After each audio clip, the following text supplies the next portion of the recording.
ఏది అయినా ట్రై చెయ్యి ఆచి చికెన్ మసాలా. ఆచి చికెన్ మసాలా. నీళ్లు నిప్పులై మండుతున్నాయి. తెలుగు రాష్ట్రాల మధ్య జల జగడం మరోసారి టెన్షన్ పుట్టిస్తోంది.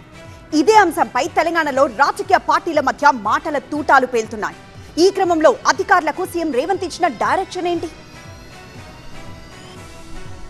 గోదావరి జలాల వినియోగంపై తెలంగాణ సీఎం రేవంత్ కీలక ఆదేశాలు జారీ చేశారు. గోదావరి జలాలను గరిష్ట స్థాయిలో వినియోగించుకోవాలని సూచించారు. ఎల్లంపల్లి, దేవాదుల, సీతారామ ప్రాజెక్టుల నుంచి సాధ్యమైనంత మేర నీటిని ఎత్తిపోయాలన్నారు. మేడిగడ్డ, అన్నారం, సుందిళ్ల బ్యారేజీల విషయంలో national dam safety authority NDSA సూచనలు పాటించాలని ఆదేశించారు.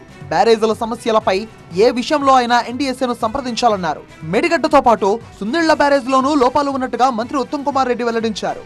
కన్నెపల్లి పంప్ హౌస్ లో ఆన్ చేసి పంటలకు నీరందించాలని బీఆర్ఎస్ నేతలు డిమాండ్ చేస్తున్నారు. బ్యారేజీలు డ్యామేజ్ అయిన కారణంగా నీటి నిర్వహణకు పనికిరావంటూ NDSA చెప్పిందని సీఎం రేవంత్ పదే పదే చెప్తున్నారు. కాళేశ్వరం విషయంలో NDSA సూచనలే పాటిస్తామని చెప్తున్నారు. తాజాగా అధికారులతోనూ ఇదే విషయం స్పష్టం చేశారు. డ్యామ్ సేఫ్టీ అథారిటీ ఆదేశాలే ఫైనల్ గా భావించి ముందుకు వెళ్లాలని అధికారులకు సీఎం సూచించారు.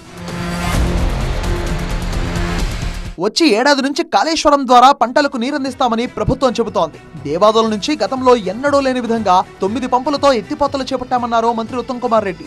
దేవాదుల, సీతారామ ప్రాజెక్టుల్లో చిన్న చిన్న సమస్యలు ఉన్నట్టు గుర్తించి వాటి పరిష్కారంపై ప్రత్యేకంగా దృష్టి సారించామన్నారు. ప్రాజెక్టుల కింద పెండింగ్ లో ఉన్న పరిహారం, పునరావాస చెల్లింపులను వేగవంతం చేయాలని సీఎం రేవంత్ రెడ్డి ఆదేశించారు. ముంపు గ్రామాలు పరిహారం, పునరావాసంపై క్షేత్రస్థాయి వాస్తవ పరిస్థితులపై నివేదిక సిద్ధం చేయాలన్నారు. తక్షణ ప్రభావం పడే గ్రామాలకు వెంటనే పరిహారం చెల్లించాలన్నారు. పరిహారం చెల్లింపులు పూర్తయితే బస్వాపూర్, గౌరవెల్లి ప్రాజెక్టుల్లో నీరు పంపే అవకాశం ఉంది.